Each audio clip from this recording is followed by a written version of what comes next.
Poucas parábolas de Jesus têm tanta força simbólica, emocional e espiritual quanto a do filho pródigo. Registrada exclusivamente no Evangelho de Lucas, ela faz parte de uma tríade de parábolas voltadas à redenção do que está perdido, junto com a ovelha perdida e a dracma perdida.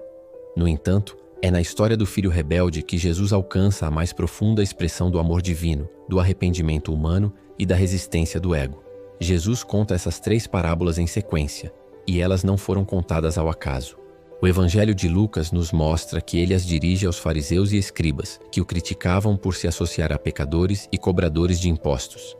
Essas lideranças religiosas murmuravam: "Este recebe pecadores e come com eles." É em resposta a esse espírito julgador que Jesus desenvolve essas histórias. E há um refinamento pedagógico nelas que revela a inteligência espiritual de Jesus.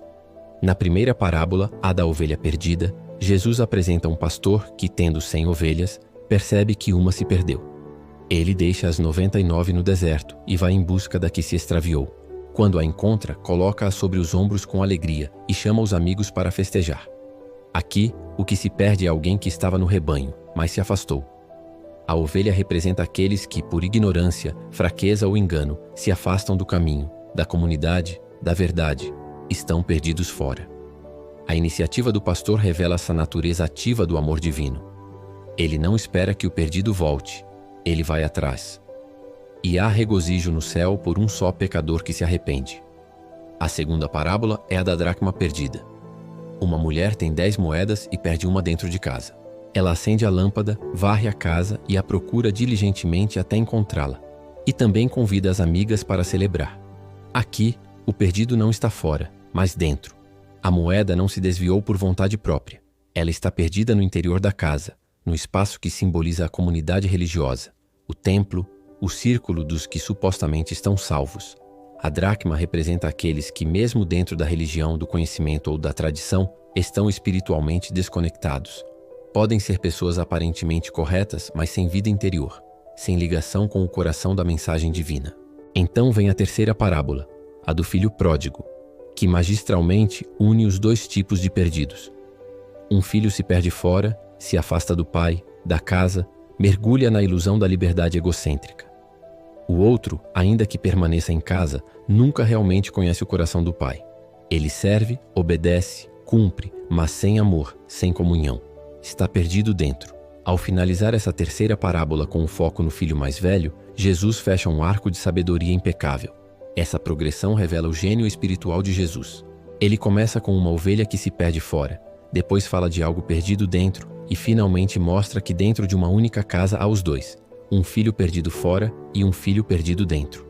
O contexto da fala torna isso ainda mais impressionante. Ao contar essas histórias, Jesus estava justamente falando aos fariseus e escribas. Estes eram os que sempre estiveram na casa, isto é, próximos das escrituras, da lei, do templo. Mas, como o filho mais velho, não compreendiam o coração misericordioso do pai. Estavam espiritualmente perdidos, mesmo estando perto fisicamente. A parábola termina com o pai suplicando para que o filho mais velho entre na festa. O que é de forma sutil o convite que Jesus faz àqueles religiosos para que se abram ao amor que inclui os arrependidos. Na cultura judaica, o pedido do filho mais novo é um insulto profundo. Pedir a herança enquanto o pai ainda vive equivale a declarar: "Desejo que você esteja morto." A herança era tradicionalmente dada após a morte do pai, e o filho mais novo tinha direito a 1/3 dos bens. O mais velho recebia 2/3. Ao conceder o pedido, o pai demonstra uma liberdade e amor que transcendem a convenção. Ele permite que o filho escolha, mesmo que isso implique em dor, destruição e afastamento. A terra distante para onde o filho parte representa simbolicamente o afastamento da essência divina, a ruptura entre o ser e sua origem. É o mergulho no mundo material e na ilusão da autonomia absoluta. A jornada do filho é a jornada de cada alma humana que se afasta da presença do pai em busca de uma identidade separada, movida pelo ego e pelo desejo de autossuficiência. A palavra usada para descrever sua vida é dissolutamente, que no original grego é assotos, indicando um estilo de vida desregrado, desperdiçador, sem limites. É a entrega completa aos prazeres e impulsos do mundo, sem consideração pelas consequências espirituais. Esse é o ponto de inflexão da parábola. Quando os prazeres acabam e a fome, tanto física quanto espiritual, se instala, o vazio se revela. O momento em que o jovem vai cuidar de porcos é altamente simbólico. Para um judeu, isso era o ápice da impureza. Os porcos eram considerados animais imundos segundo a lei de Moisés. Jesus, propositalmente, coloca o jovem nessa posição para simbolizar a completa degradação espiritual. Ele desejava comer o que os porcos comiam, mas ninguém lhe dava nada. A frase seguinte é central: caindo em si. Não diz apenas que ele sentiu remorso ou vergonha, mas que ele despertou, reconheceu sua condição e rompeu a ilusão. Esse é o momento de arrependimento no sentido profundo da palavra hebraica, techuvá, um retorno à origem, à casa do pai. Ele decide voltar, mas ainda preso à mentalidade de servidão, imaginando que poderia, no máximo, ser tratado como um dos empregados da casa. Isso mostra que, mesmo arrependido, ele ainda não compreende a profundidade do amor do pai. Mas o pai já estava esperando. O texto diz que vinha ele ainda longe quando seu pai o avistou.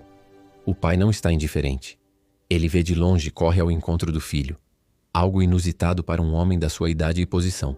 O abraça e o beija antes mesmo que o filho diga qualquer palavra. O amor do pai antecede o arrependimento. A graça não é uma recompensa pela volta. É a força que torna a volta possível. O pai não permite que o filho complete seu discurso de auto-humilhação. Ele manda trazer a melhor roupa, colocar um anel no dedo e sandálias nos pés. Cada um desses elementos é profundamente simbólico. A roupa nova representa a dignidade restaurada. O anel, símbolo de autoridade e pertencimento. As sandálias, sinal de que ele não é um escravo, pois os escravos andavam descalços. O pai celebra. Manda matar o novilho cevado, o mais caro e especial da propriedade, para fazer uma festa, porque aquele que estava morto reviveu, o que estava perdido foi achado. É uma imagem poderosa do que acontece quando uma alma retorna à sua fonte. A festa simboliza a alegria do céu diante do arrependimento genuíno, mas também aponta para o coração de Deus, não frio, não julgador, mas cheio de misericórdia e celebração. Mas a parábola não termina aí. O filho mais velho, que sempre esteve em casa, ouve a música e a dança e se recusa a entrar. Sua reação é de ressentimento. Ele representa os fariseus, os religiosos que se orgulham da obediência, mas que não têm misericórdia. Ele diz: há tantos anos te sirvo sem jamais transgredir uma ordem tua, e nunca me deste um cabrito sequer para alegrar-me com meus amigos. É a voz da justiça meritocrática, que acredita que bênçãos são para os obedientes e que o amor deve ser conquistado. Ele não se refere ao irmão como tal. Diz: esse teu filho, mostrando distanciamento e julgamento. O pai sai para encontrá-lo também e o convida a se entrar. Ele não força, não impõe. O pai respeita o livre-arbítrio de ambos os filhos e responde com ternura: filho, tu sempre estás comigo. Tudo o que é meu é teu. Mas ele precisa aprender a se alegrar, porque a reconciliação do irmão era motivo de festa, não de inveja. Essa parte da parábola nos revela uma outra forma de afastamento de Deus. O afastamento do justo endurecido, do coração que cumpre regras mas não ama, que serve mas não celebra. A parábola não nos diz se ele entra na festa. Fica em aberto. É um convite à reflexão pessoal. Essa história é muito mais do que uma lição de moral. É uma revelação do coração de Deus, que respeita a liberdade humana até o fim, que sofre com a perda do filho, mas que corre ao seu encontro assim que o vê retornar. É também uma crítica profunda à religião que perde a compaixão, ao coração endurecido pelo orgulho e pela comparação. Cada personagem da parábola representa um aspecto da nossa experiência espiritual. O filho mais novo é a alma que se afasta, cai e retorna. O filho mais velho é o ego espiritual, que acredita que merece mais do que os outros. O pai é a imagem do divino, que abraça a ambos, que convida, que ama incondicionalmente. A casa representa o estado de comunhão espiritual. Estar em casa é estar em Deus. A terra distante é a ilusão da separação, da autossuficiência. O retorno é o momento do despertar, da reconexão com o que é essencial. A fome, os porcos, a humilhação, são etapas da crise espiritual que leva ao despertar. Essa parábola continua atual porque fala com todos nós. Quem nunca se afastou da própria verdade? Quem nunca se perdeu no orgulho, na busca de prazer, ou mesmo na arrogância espiritual? Quem nunca se sentiu indigno de ser amado? Quem nunca julgou o outro como menos merecedor?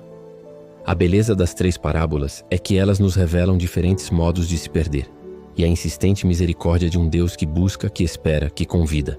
E a beleza do Evangelho é que não importa se você está perdido fora ou dentro, há sempre um caminho de volta. E o final sempre é uma festa.